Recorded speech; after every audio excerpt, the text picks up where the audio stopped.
बुढ़ाल पेन्ना, बुढ़ाल पेन्ना, सेवा सेवा।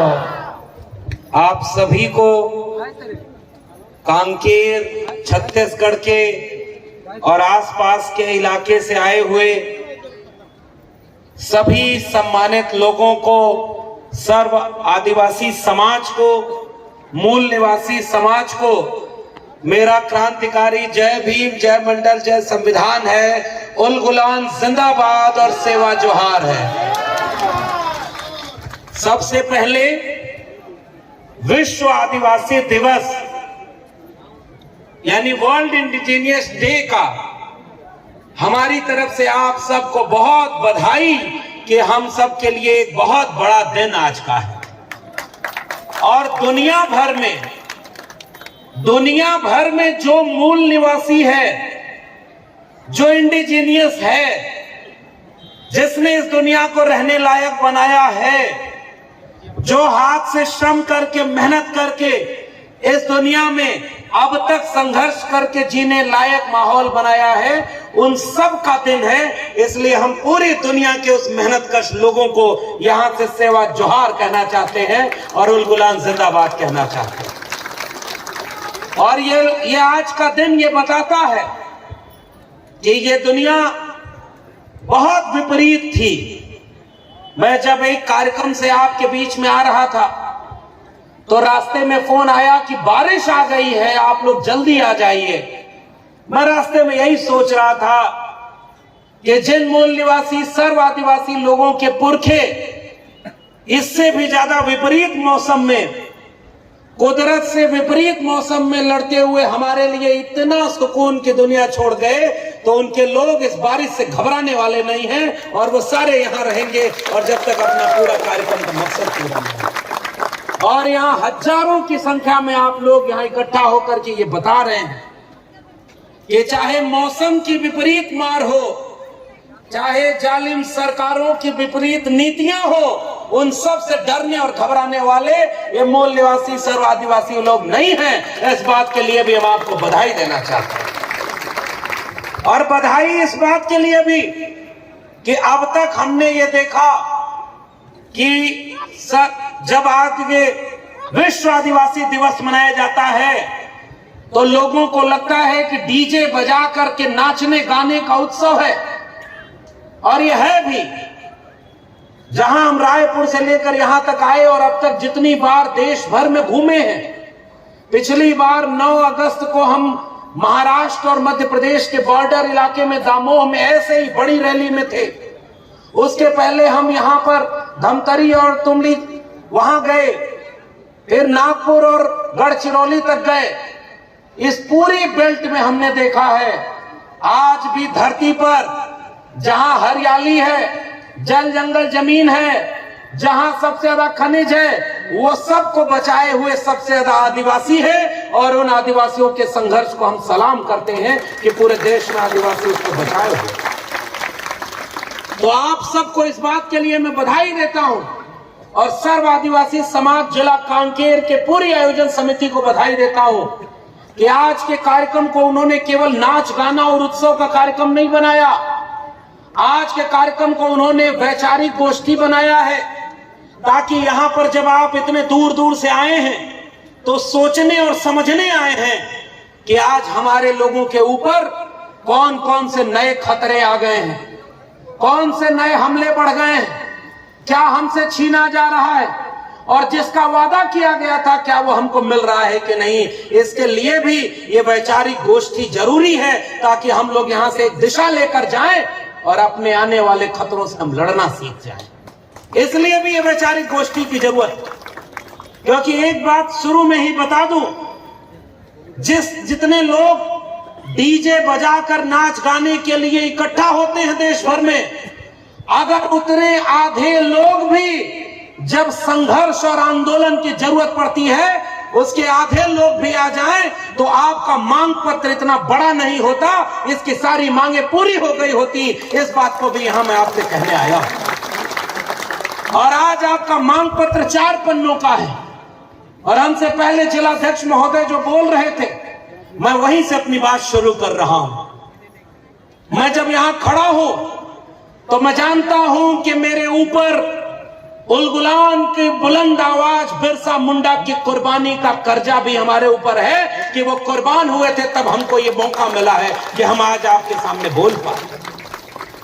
हम जब यहां पर खड़े हैं तो हम तिलका मांझी, सिद्धू कान्हू और तमाम उन लोगों के संघर्षों के बाद खड़े हैं, शहीद वीर नारायण सिंह की कुर्बानी के बाद खड़े हैं कि उन्होंने जो कुर्बानी दी उससे जो भारत बना है उसे बचाना हमारी जिम्मेदारी है। इसलिए हमारे पुरखों का कर्जा हमारे ऊपर।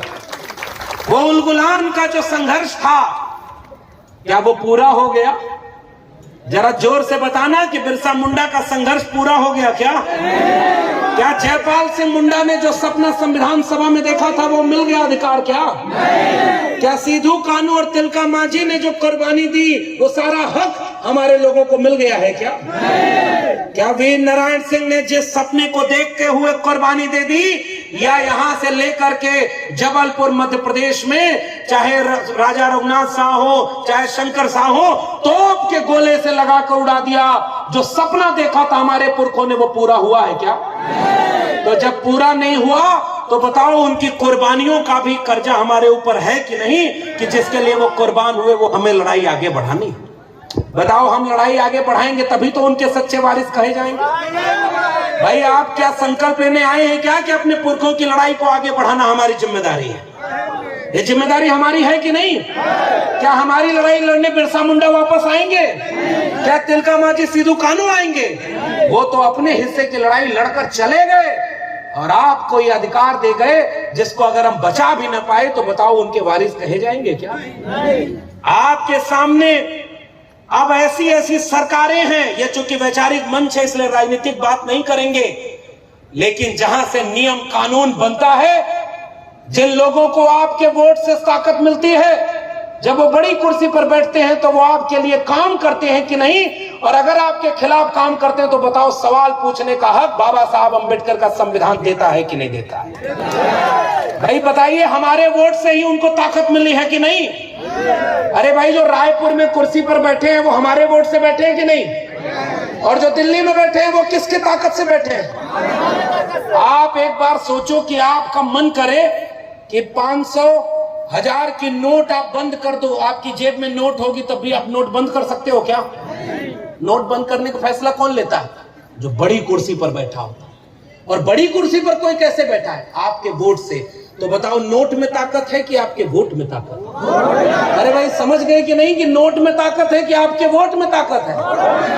तो बताओ जरा एक सवाल कांकेर के लोगों, एक जरा हम भी लिटमस टेस्ट करते हैं, आपको भरोसा है क्या कि आपका वोट सही जगह जा रहा है? अरे भाई आपका वोट सही से गिना जा रहा है, आपको भरोसा है? मशीन पे भरोसा है?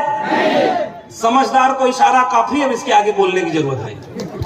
बताओ बाबा साहब के अंबेडकर के संविधान ने ये जो वोट डालने का अधिकार दिया, आज आपको पता ही नहीं कि आपका वोट का अधिकार सुरक्षित है कि नहीं। बताओ नागरिक होने के नाते हमारी जिम्मेदारी है कि नहीं ये पूछे कि जो हमारे वोट को भी लूट ले उससे सवाल पूछना हमारी जिम्मेदारी होनी चाहिए। और इसलिए हम ये बात आपसे पूछने आए हैं, आपने जिसको ताकत दिया वो लोग अगर बड़ी कुर्सियों पर बैठे तो बिरसा मुंडा की बड़ी बड़ी मूर्तियां बनवाते हैं कि नहीं बनवाते हैं? जरा बताना।